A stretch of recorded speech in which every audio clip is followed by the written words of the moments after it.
Welcome back to the Mochi Tapes, transmissions from the last frontier. We are heading back up north today, way up north, To the cabin. back to the cab. We're returning to that dusty, abandoned place in the Girdwood Valley, Alaska. And if you've been with us for the last few of these dives, you know the drill. We're digging through the box. We are digging through that cardboard box. It's just this incredible treasure trove of magnetic tape that's basically an audio history of a very specific place and time. It really is the ultimate archival find. I mean, usually when we pull a cassette out of this box, what we're hearing is a pirate radio broadcast. Right. We've spent a lot of time analyzing the voice of Mochi, the DJ, who hosted this show on 88.5 FM Glacier City Radio back in late 1997. We've heard him spin tracks, rant about the weather, take calls. Exactly. We've sort of gotten to know Mochi as this voice in the dark. But today I reached into the digital folder of all these digitized tapes, and I found something completely different. Yeah, this one stands out. It's not a broadcast. There's no station ID, no fade-outs for commercials that, don't even exist. This is a field recording. And that's a crucial distinction. What we're looking at today is a bootleg. It's essentially a raw, live recording of a gig. A bootleg. I love that. And the tape itself is labeled Forest Folk, Songs from the Wood. And the liner notes, which are written in Mochi's very distinct handwriting, tell us this was recorded live at a bar called Max's In Girdwood. in Girdwood, Alaska during the fall of 1997. And before we even press play on this thing, I just want to sit with that context for a second. Fall of 97, Girdwood, Alaska. We are talking about a ski town, a resort town, but also a dead-end town for some people. Well, right. And it's pre-social media. It's pre-smartphone. If you were there, you were really there. There was no escape. That isolation is key. I mean, it's everything. When you listen to a recording like this, you aren't just hearing the music. You are hearing the room tone of a subculture that was completely, utterly cut off from the mainstream. These people were not performing for the internet. They were performing for the 30 or 40 people drinking beer in that room. That's it. It's like an acoustic archaeology dig. I love that. Acoustic archaeology. So our mission today is to transport you, the listener, right into that smoky bar. We are going to pull up a stool, order a drink, and just deconstruct the performance of this duo, Forest Folk. We're going to get into the music, the lyrics, the whole vibe. Yeah, and what their set list really tells us about the anxieties and the hopes of this whole Last Frontier community. And what's fascinating here is that even though it's a small sample size, it's just two people on a stage, it reveals a massive amount about the psychology of living on the edge of the world. How so? Well, it's study in duality, it's light and dark, it's the hearth and the wild, all in one set. I love that. So let's set the stage. Who were Forest Folk? Because I have to be honest with you, the name sounds a little gentle. It does, doesn't it? Yeah, like they should be playing lutes at a Renaissance fair or something. Yeah. It has that vibe, for sure. But the reality, it was a bit grittier than that. According to the bio notes we found tucked away in the box, Mochi actually met the two members, Brian and Melissa, at a music festival down on the Kenai Peninsula. The Kenai, so that's south of Anchorage. We're talking serious fishing territory. Exactly. And at the time, Brian and Melissa were part of a larger five-piece band called Stop, Drop, and Roll. Stop, Drop, and Roll. Great name. It is. But Mochi, along with members of another local group we've heard mentioned before, the Photon Band, they saw something specific in just the two of them, in Brian and Melissa. So what did they do? They invited them up to Girdwood. So it's almost like a recruitment drive. Like, Yeah. hey, you two, leave your band, come to the mountains with us. That's essentially what it was, yes. Yeah. They were invited to play a small festival called Girdstock. Girdstock. Of course it was. Right, at Max's bar. And apparently the chemistry was just instant, not just between Brian and Melissa as a duo, but between the band and the town itself. So they clicked with the place. They fell in love with Girdwood, and they ended up coming back multiple times throughout the fall of 1997 just to perform. And Mochi was there to document it. I was looking at the scan of the cassette cover art that he created for this tape. It is peak 1997 DIY aesthetic. It really is. It's a high-contrast, black and white photocopy, a montage. Yeah, on the left, you've got the silhouette of the guitar player, that's Brian, and on the right, the singer, Melissa. Right. And they're just framed by these really dense, dark woods. But it's the lighting that gets you. It is. There is this massive, completely blown-out sun flare that's just bursting through the trees right between them. It's almost blinding. That single image is the perfect primer for the audio we're about to hear. That sun flare. that represents the light that we are going to hear Melissa constantly searching for in her lyrics. But they're in shadow. But the figures themselves are silhouettes, they're in the shadow. It visually sets up the entire thematic conflict of the set, this desperate search for warmth and light in a place that is, dark and cold for half the year. And the text is so simple. It just says, "Music from the Wood, live at Max's in Girdwood, Alaska, 1997. It feels like a manifesto. It's a statement of place. The word isn't just a location, it's a state of mind. Okay, so let's get into the set itself. The tape is split pretty clearly between the two of them. We have Melissa and we have Brian, and they bring very different energies to the stage. They do. Melissa is the anchor. If you analyze her vocal delivery, her lyrical themes, she represents this desire for stability. She is the search for home. I spent a lot of time listening to the track Shine Down on Me. Now, the audio quality, we have to manage expectations here. It's a bootleg. It's raw. It's super raw. You can hear the air in the room. You can hear a glass clinking somewhere in the back. But honestly, that makes it better. It creates intimacy. It grounds you. Yeah. And how would you describe her voice in that setting? It's just raw. It's got this raspy, really emotive quality to it. She's not polishing the notes. She's feeling them. And the guitar is doing this very minimalist, sort of heartbeat-like strumming pattern. It's almost hypnotic. And the lyrics, right away, they introduce that theme we saw on the cover art. Oh, completely. The central metaphor is right there in the title. She's singing about waiting for the light to shine down on her. The line is, "Now I can't wait for the light to shine down on me." Okay, so think about the context. Fall in Alaska, the days are getting shorter by 6 minutes every single day. 6 minutes a day. Wow. The sun is literally disappearing. So waiting for the light isn't just some vague metaphor for spiritual happiness. It's a physiological need. It's about fighting off the darkness, literally and figuratively. She mentions searching for years to find peace. She sings, "Through all of my journeys I found one thing, that love's the only thing that makes me whole." And that's a very traditional folk sentiment. It's almost hymnal in a way. But she pairs it with this kind of spiritual desperation. She references, "Oh, Lord," and she's looking up to the heavens. She's pleading with the universe to cure her loneliness. There's a line that just hit me so hard.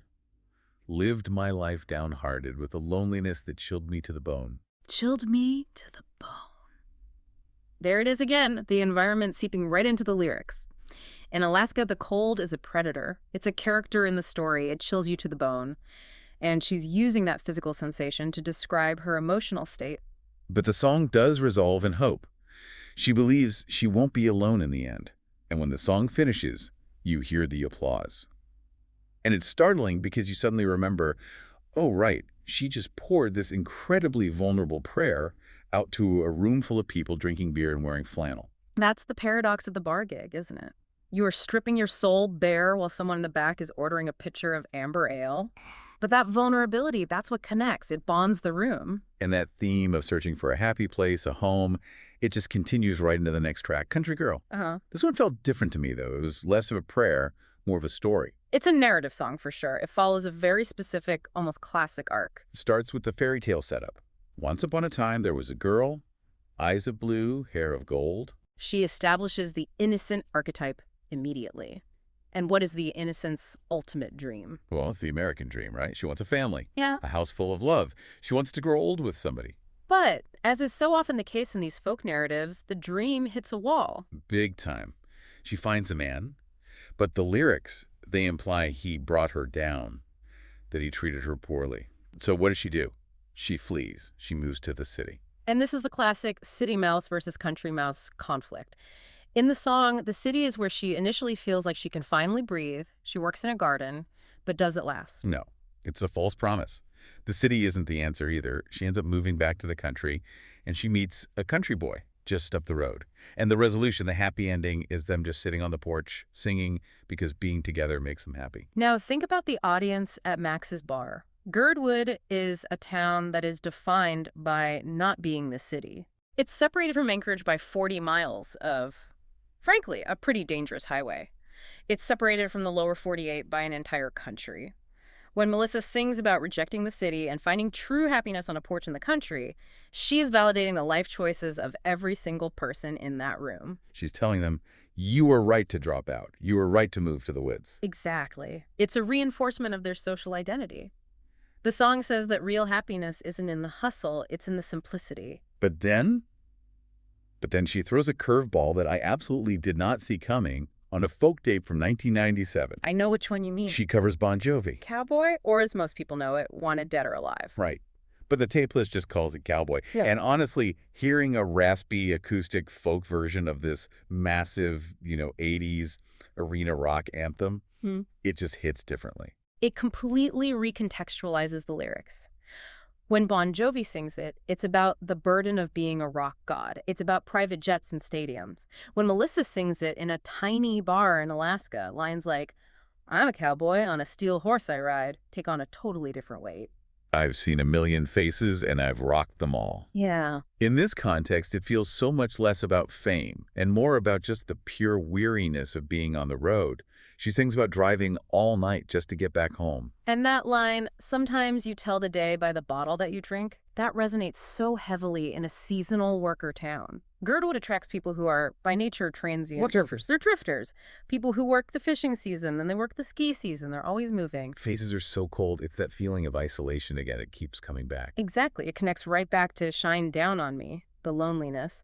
But whereas that song looks to God for help, Cowboy just accepts the grit of it all. It's a resignation. I'm a cowboy. It's an identity. She follows that up with a song called Dreamer, which she introduces on the tape as an original.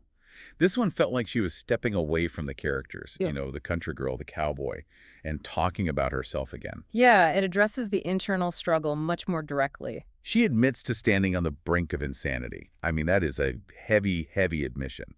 She talks about fear being in her mind. But look at the pivot she makes. She decides to throw it away and just start a new day. It's a song about agency. It's about choosing optimism. Sometimes the sun never seems to shine, but I choose to see the light that shines inside of me.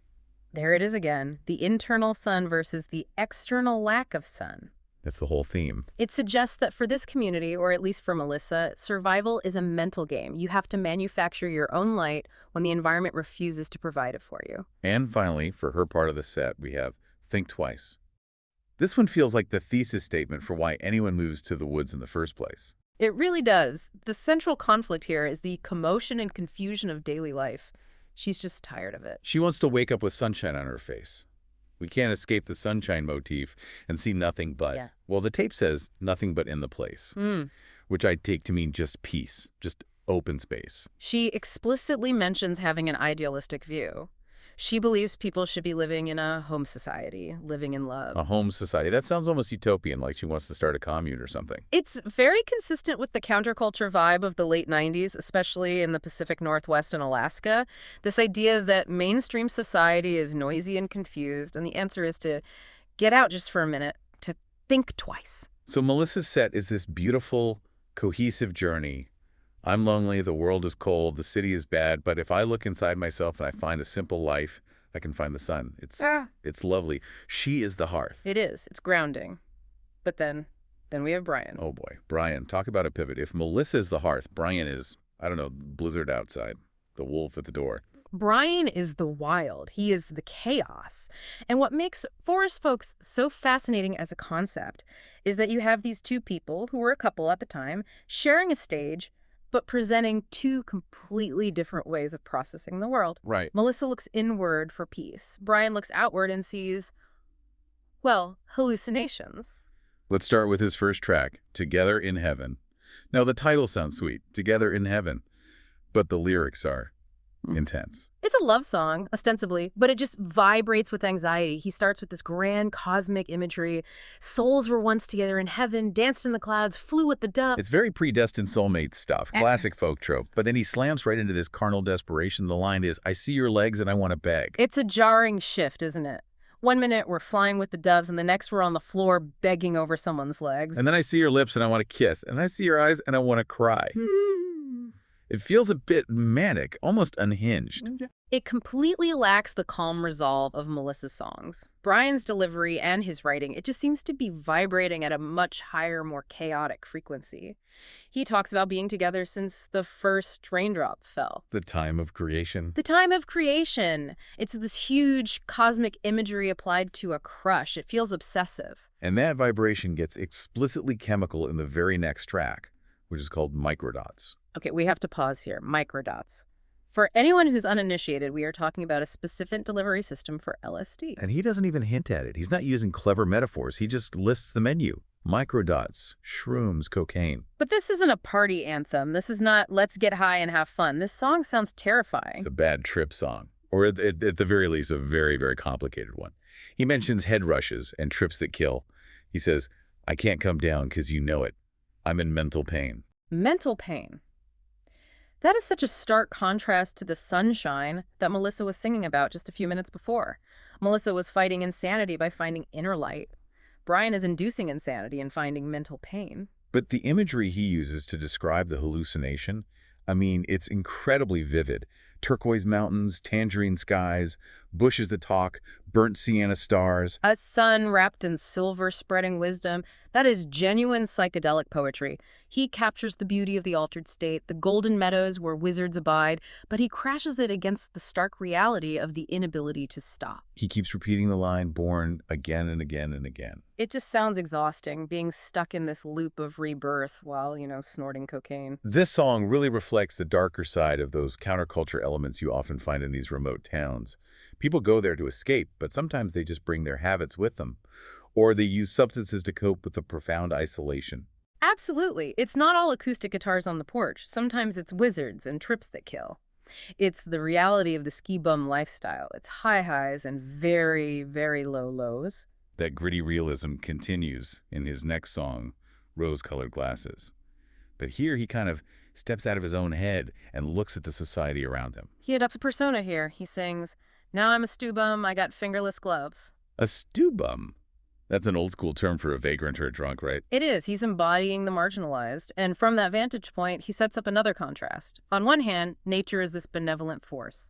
Sunshine sang to me, treetops talk to me, butterflies dance. So nature is his friend, but society. Society is a war zone, bullets are flying, social warfare, politicians are trying to be quiet. Why can't we all just be brothers? It's this incredibly poignant plea for peace from the perspective of someone on the absolute bottom rung of the social ladder. And the irony of the title, Rose-Colored Glasses. He says he's looking at life through them, but what he's describing, social warfare, dying people, is anything but rosy. So what do you think he means by that?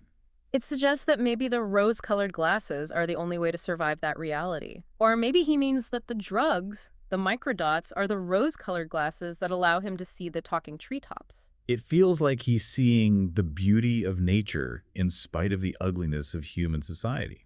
Which brings us to the peak of this empathy in his set, a song called Downtown Sally. If Rose-Colored Glasses was general social commentary, this is specific, this is deeply personal. Brian actually introduces this song on the tape. He gives a little bit of a story. He says it's about a place called Solatna. And he mentions two specific figures, Lady Lou and Downtown Sally. Lady Lou sounds like quite the character. A bag lady who steals food, but, as he sings, graduated from Yale. It's the classic trope of the fallen genius, the person on the street who has a secret, high-status past. Whether it's true or just a local legend, it adds this layer of dignity to her character. She isn't just a bag lady, she's a scholar who lost her way. And then there's Downtown Sally. And Brian makes a point to clarify, right, in the intro and again in the lyrics. Sally was a guy. This is a really significant moment on this tape. You have to remember, we are in 1997 in a rough-and-tumble Alaskan town, and Brian is singing a folk song about a gender nonconforming person, or perhaps a trans woman, with immense empathy and respect. He doesn't treat it as a joke at all. He sings, Sally taught me how to walk, taught me how to dance.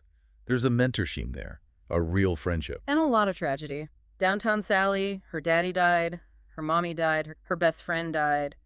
He just catalogs the losses in Sally's life one after another. And then that refrain hits you. Sally made me cry. It's such a poignant look at homelessness and mental health. He mentions Lady Lou, thinking she's a god placed upon a guy. These are people living in their own realities on the fringe of the fringe, and Brian isn't mocking them. He's immortalizing them in a song. It's heartbreaking.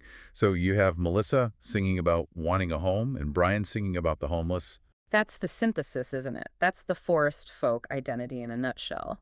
Yeah, let's talk about that for a second. How do these two fit together? Because on paper, psychedelic drug trip and country girl dream should not work in the same set. But they complement each other perfectly. Melissa grounds the entire set. She provides the emotional center, the romance, the relatable human desire for safety and warmth and light. And Brian. He expands it. Brian expands the set into the cosmos, into social commentary, and into the gritty, sometimes ugly reality of street life. You need both of those things to capture the reality of life in a place like Girdwood. Right. It's not just one thing. It's beautiful and peaceful, but it's also wild and chaotic and unpredictable. So the wood, in Songs from the Wood, isn't just pretty trees. It's also the dark forest where the wizards and the stew bums live. Exactly. And that combination, that tension, it leads us to the finale. Yeah. The track that brings everyone and everything together. Max's Place. This is the big number. And you notice the sonic shift immediately. It isn't just the duo anymore. No, the tape notes say that members of the Photon Band, specifically Pete and Romero, join in on lead guitar for this track, and you can hear it instantly. The energy just shifts from acoustic folk to this raucous, driving jam session. There's a great backstory to this song, too. According to Mochi's notes, it was originally titled Sebastian's Place, but Brian, on Halloween night, changed the lyrics on the fly to fit the venue they were playing in. Improvised localization. I love that. But there's a disclaimer, right? The notes claim the song doesn't describe the actual Max's bar. Right. A classic, any resemblance to actual persons, living or dead, is purely coincidental type of thing. But when you listen to the lyrics, it paints such a vivid, specific picture that you feel like it must be true, even if it's a heightened, surreal version of the truth. He starts by asking the audience, have you ever been down to Max's Place?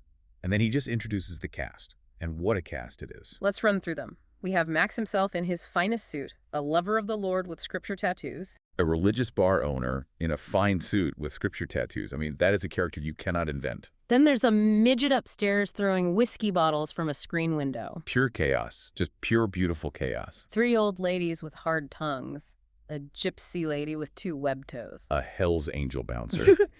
And, of course, Sebastian behind the counter, who he calls the man behind the man. It's like a Fellini movie set in Alaska. It's grotesque and colorful and vibrant.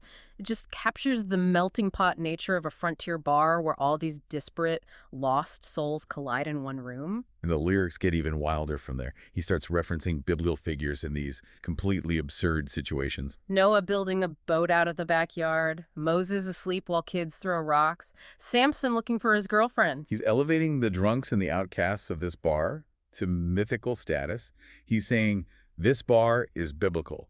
This chaos is ancient and holy. And the refrain that ties it all together is just staggering. What the hell is God? I'm going to be somebody. That line stops me in my tracks every time. First, where the hell is God? It connects back to that search for meaning, for light that we heard in Melissa's songs. But then, I'm going to be somebody. It's a declaration of existence, of defiance. Even here, in this dive bar, amidst the flying whiskey bottles and the web-toed gypsies, I matter.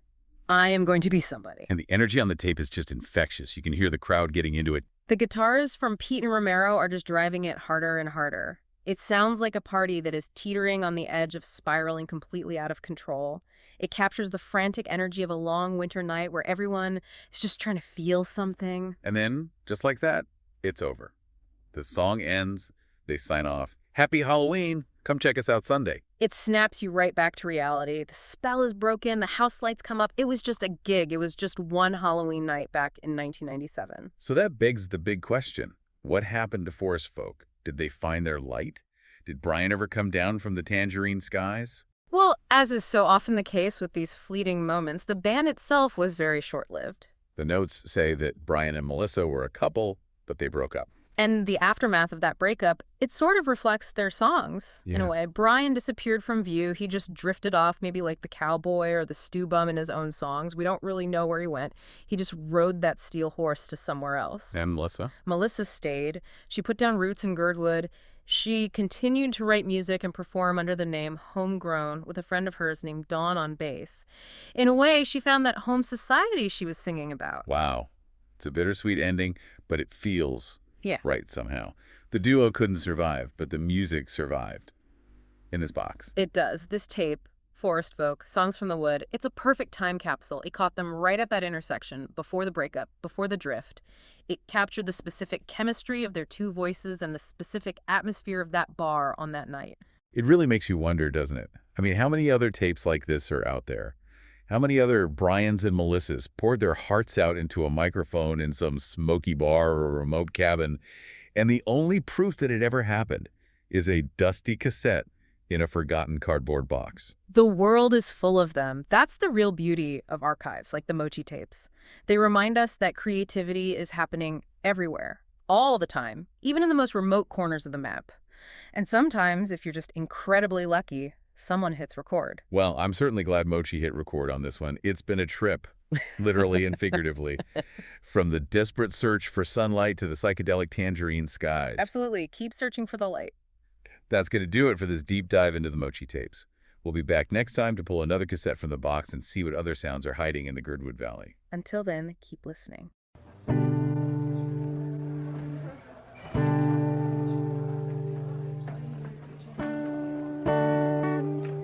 Now since I met you, things they've seemed to change. And now it feels like I'm living my life in a dream. And if I could really kiss the sky, if you weren't there, I wouldn't have the reasons why. I think that our souls were once together in heaven, and they danced in the clouds and they flew with the dove. And I think if we could look at the end of the rainbow, you see that the treasure is that we're in love. 'Cause when I see your eyes I want to cry, and then I see your legs and I want to beg, and then I feel like I'm having a good day. Ooh,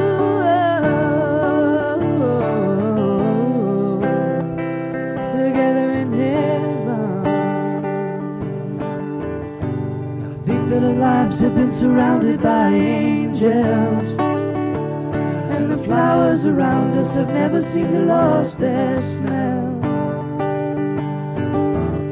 And I think if we could go back to the time of creation, you'd see we've been together since the first raindrop fell.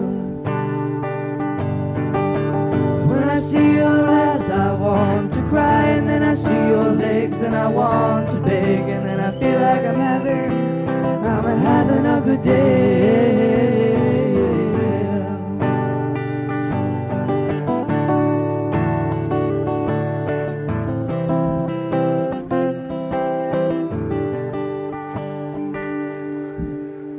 Now standing next to you is like being in the sunshine, and the pictures in the clouds are telling our stories again. And I think if we could look into the future, you see we'll be together till the end.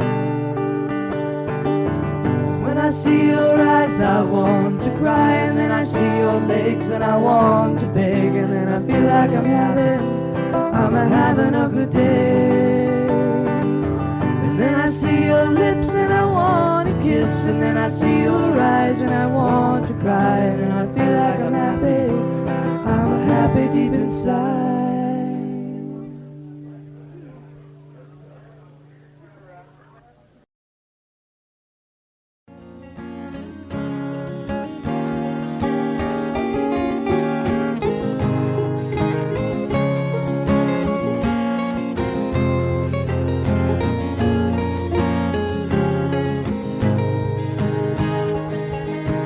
There once was a girl from the country.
Looking at life through rose-colored glasses.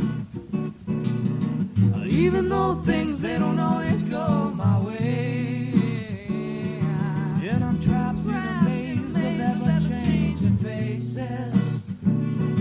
And they always seem to always know my name. They always know my name. And now I'm a stew bum, I got fingerless gloves, I got a whole pack of matches and a whole lot of love. I got a whole lot of love. Now I went for a walk and the sunshine sang to me. You sang a sing sunshine, sunshine sang to me. And I walked through the woods and the treetops spoke to me. They said a talk a treetop and a treetop talked to me.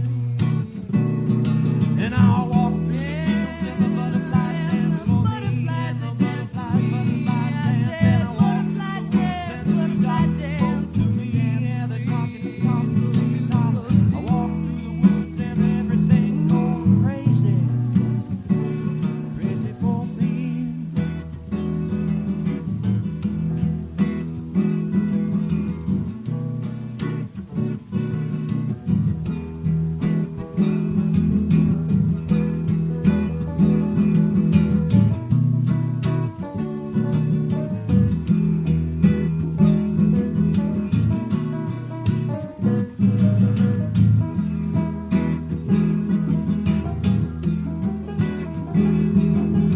Now bullets are flying and people are dying, and cops and politicians are trying to be quiet. The riot could become a war.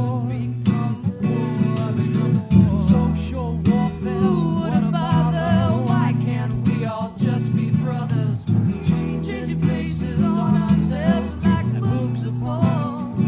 Glitter and shadows upon the bookshelf. And now I'm a stew bum, I got fingerless gloves, I got a whole pack of matches and a whole lot of love. I got a whole lot of love.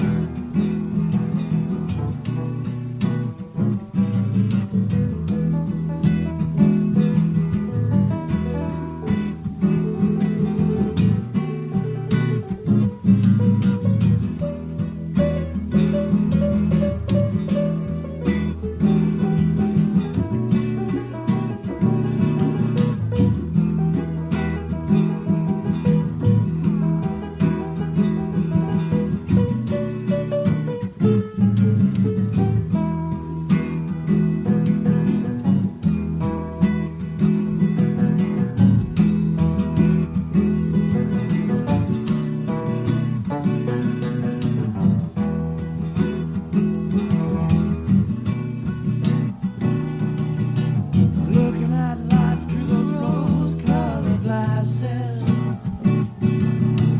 Even though things, they don't always go my way. And I'm trapped in a maze of ever-changing faces.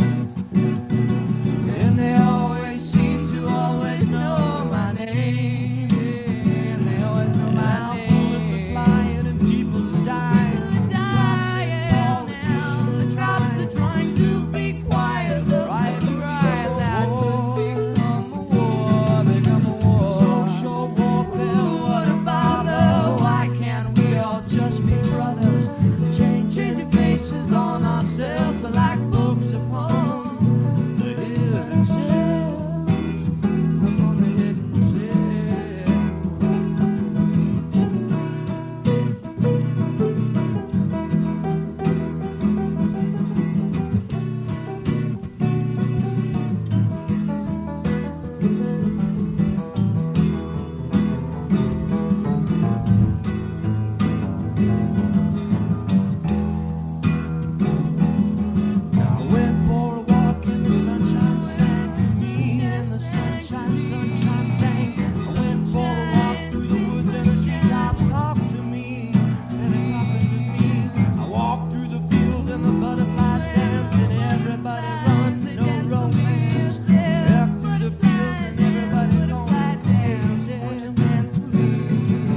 Thank you.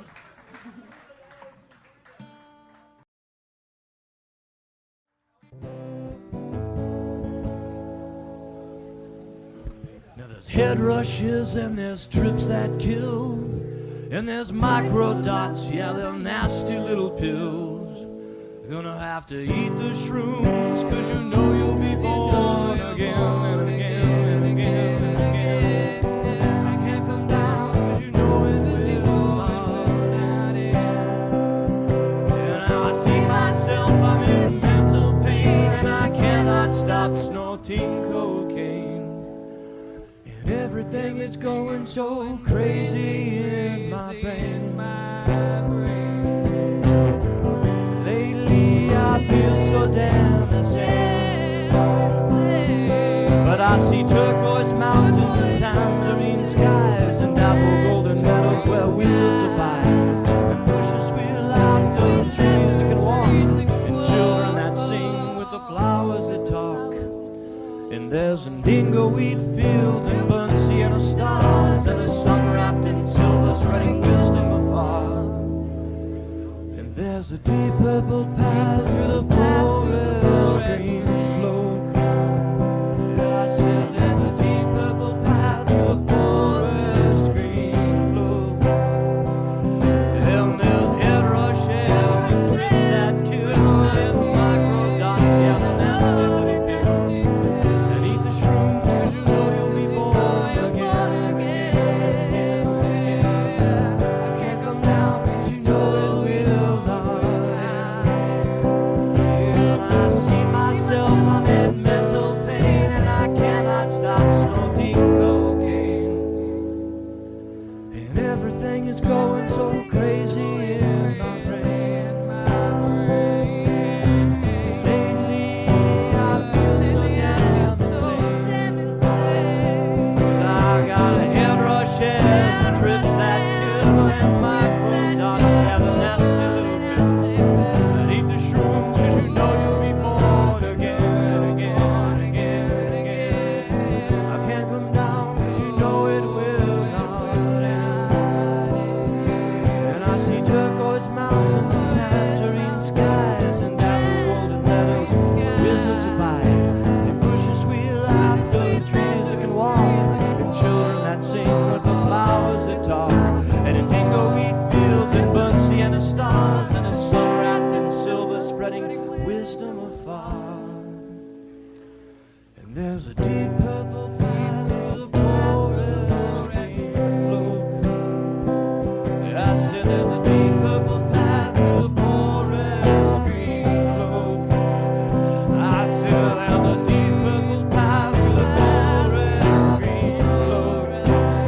I said there's a deep purple path through the forest green cloak. And I got head rushes and trips that kill, and micro dots, yeah, the nasty little pills. And eat the shrooms, 'cause you know you'll be born again and again and again. I can't come down, 'cause you know it will not end.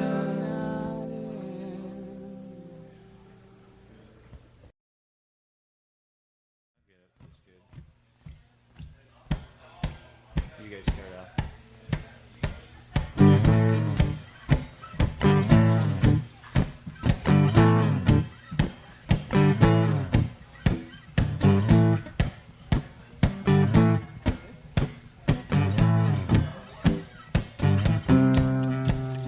Oh, Black Betty, bam ba dam ba dam. Oh, Black Betty, bam ba dam. Black Betty had a trial, bam ba dam ba dam. Thing gone wild, bam ba dam. Said it wasn't gonna mind, bam ba dam ba dam. Thing gone blind, bam ba dam. Oh, Black Betty, bam ba dam. Oh, Black Betty, bam ba dam. Black Betty had a soul, bam ba dam. Black Betty made me whole, bam ba dam. Black Betty she could feel, bam ba dam. Black Betty was real, bam ba dam. Oh, Black Betty, bam ba dam. Oh, Black Betty, bam ba dam.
Black Betty had the groove. Bam ba dam. Oh yeah, she knew. Bam ba dam. Black Betty, she could sing. Bam ba dam. She was one hot thing. Bam ba dam. Oh, Black Betty, bam ba dam. Oh, Black Betty, bam ba dam. Black Betty had a child.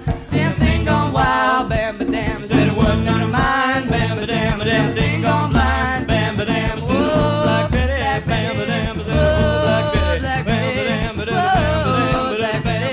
Oh, Black Betty. Oh, Black Betty. Bam ba dam. Oh, Black Betty. Bam ba dam. Black Betty had a child. Bam ba dam. Damn thing gone wild. Bam ba dam. Said it wasn't none of mine. Bam ba dam. Damn thing gone blind. Whoa, Black Betty, bam ba dam. Whoa, Black Betty, bam ba dam. Whoa, Black Betty, bam ba dam. Whoa, Black Betty, bam ba dam.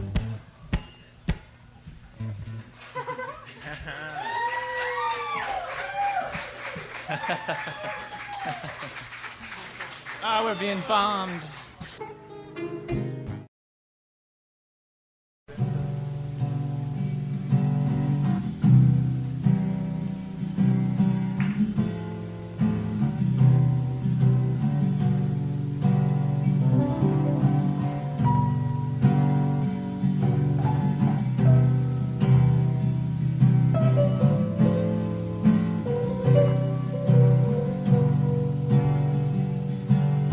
Now I can't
Downtown Sally.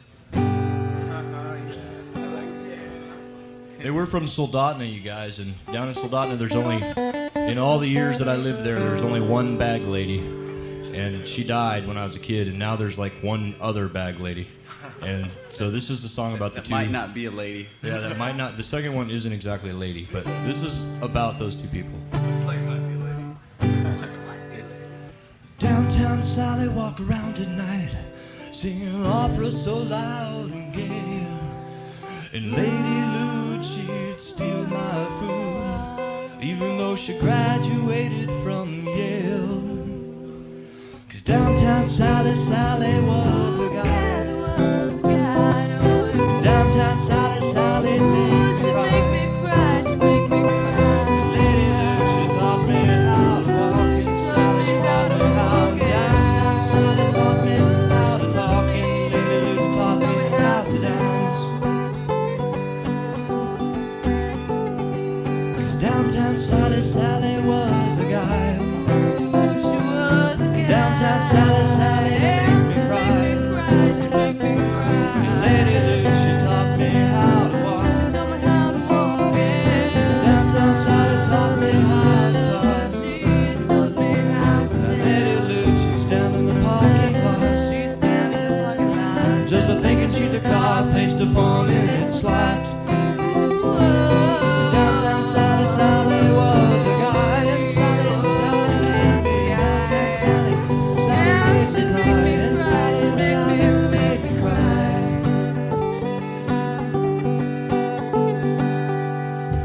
And downtown Sally, her daddy died, and downtown Sally, her mommy died, and downtown Sally, her best friend Lady Lou. And downtown Sally, her grandma's died, and downtown Sally, her grandma's died, and downtown Sally, her best friend Lady Lou. And downtown Sally, her puppies died, and downtown Sally, her kitties died, and downtown Sally, her parents died, and downtown Sally, her cousins died, and downtown Sally, her puppies died, and downtown Sally, her kitties died, and downtown Sally was a guy. Downtown Sally was a guy. And Sally made me cry. Sally made me cry, and Sally was a guy.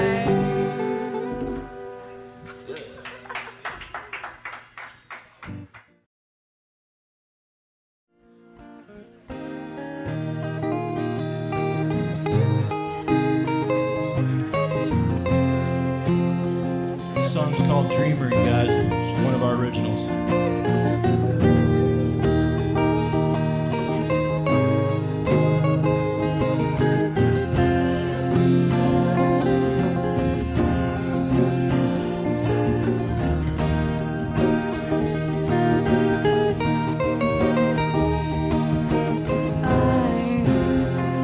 I used to think I was standing on the brink of insanity, but I came to find all my fear was in my mind, and so I just threw it away, and I started a new day, and now I'm through it.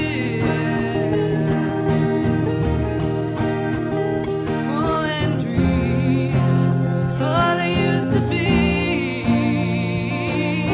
everything to me. Oh, but some, oh, they don't come true. I don't let that make me blue. No, 'cause I still believe, oh, in love and dreams. Yes, I'm a dreamer. Oh, and I know that sometimes the sun never seems to shine.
what you drink. And sometimes when you're alone, all you do is think, 'cause I'm a cowboy. And on a steel horse I ride, and I'm wanted, dead or alive.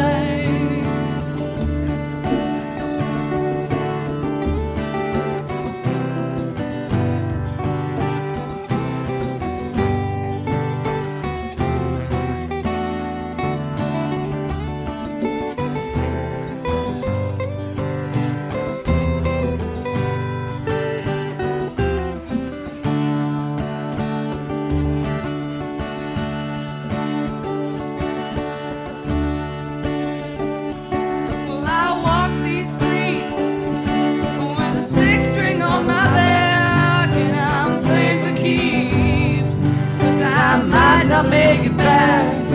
I've been everywhere, oh yeah, and I'm standing tall. I've seen a million faces, and I would rock them all, 'cause I'm a cowboy. And on a steel horse I ride, and I'm wanted, dead or alive, 'cause I'm a cowboy. I got the night on my side, and I'm wanted, dead or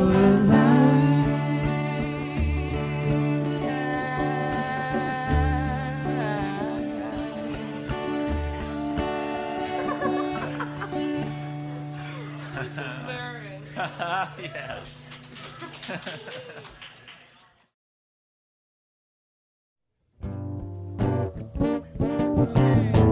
This is it. Then we're gonna get off the stage with a photon bang. Get up there.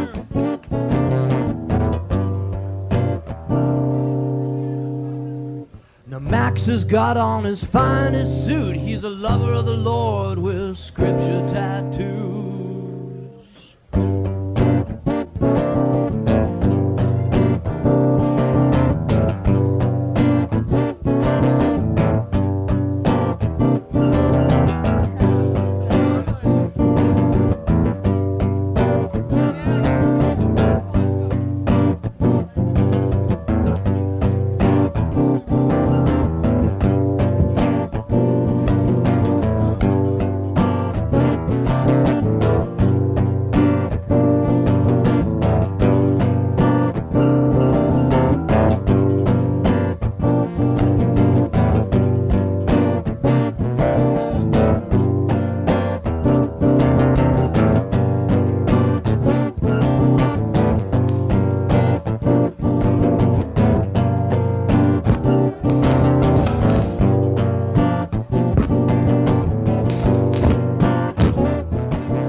said, do something and be somebody, do something, and Daddy said, do something and be somebody, boy. Daddy said, do something and be somebody, do something, and Daddy said, do something and be somebody, boy. I said, Daddy said, do something and be somebody, do something, and Daddy said, do something and be somebody, do something, and Daddy said, do something and be somebody, do something, and Daddy said, do something and be somebody, boy.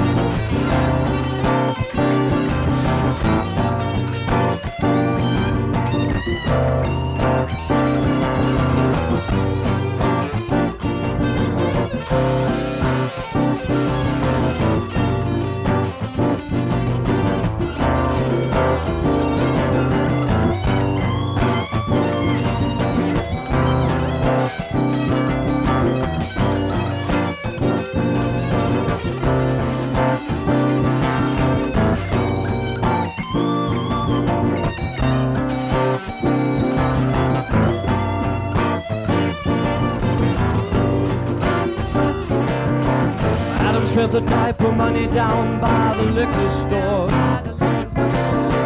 He sat at home wondering why they were poor. And Noah's building a boat out in the backyard. And everybody's wondering where the hell he's gone. Where the hell, where the hell, where the hell he's gone. Where the hell, where the hell, where the hell, where the hell, where the hell, where the hell, where the hell he's gone.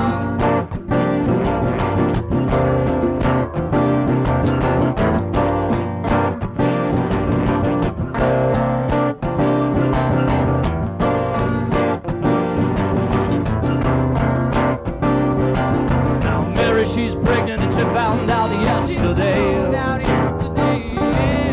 Poor old Mary don't remember even getting married. Now 3 wise old hippies down on the corner in the peeking heart. And everybody wondering where the hell he gone. Where the hell, where the hell, where the hell he's gone. Where the hell, where the hell, where the hell he's gone. Where the hell, where the hell, where the hell he's gone. Where the hell, where the hell he's gone.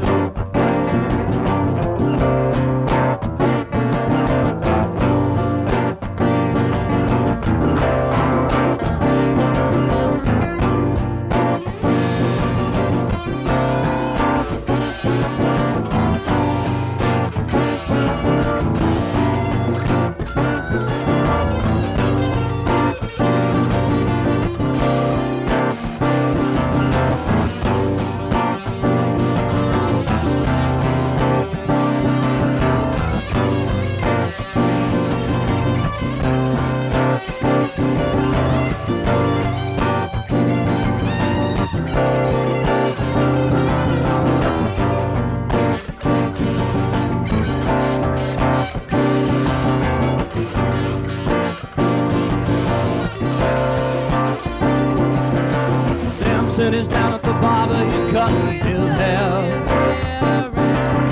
His girlfriend Delilah, he cannot find nowhere. And Moses is tossing a drink down at the bar. And everybody's wondering where the hell he's gone. Where the hell, where the hell, where the hell he's gone. Where the hell, where the hell, where the hell he's gone.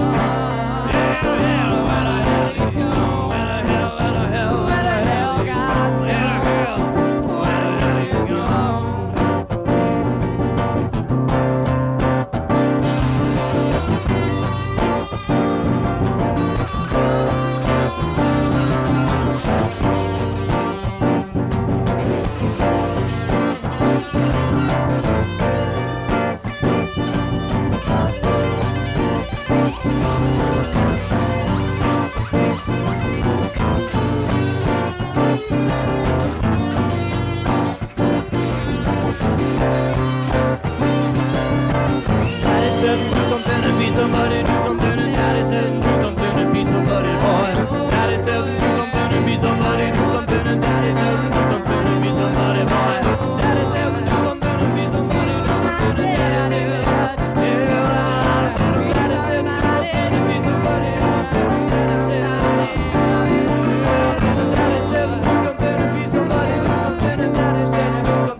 left, TV's gonna travel around the world, and Delilah turns out to be a real naughty girl. The kids are all throwing rocks at Moses as he sleeps. Mary lost a baby and Jesus is dead. Samson's pissed off cause the mama shaved his head. Everybody laughing cause I know I cannot swim. They're laughing at him cause I cannot swim. They're laughing at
Have you ever been down to Max's place? Where the tattoos are free, but you gotta get them put on your face. Here now there's a midget upstairs throwing whiskey bottles from the window of his hotel room. There's 3 old ladies with barbell tongues, and they'd like to play a game of pool. And a little gypsy lady with 2 webbed toes, and a Chinese guy with a real long nose. Bible Hell's Angels, they're the bouncers and the band. Sebastian behind the counter cause he's the man. And Max is behind the counter cause he's the man. He's the man. He's the man.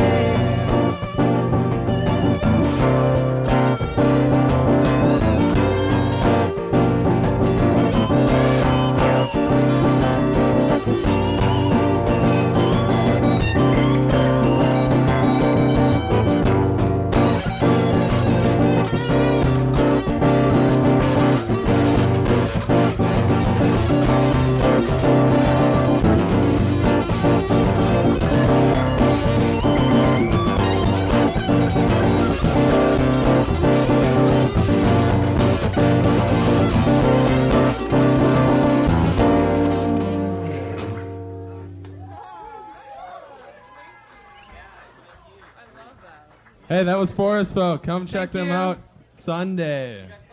They're going to be playing. Happy Halloween! Thank you very much.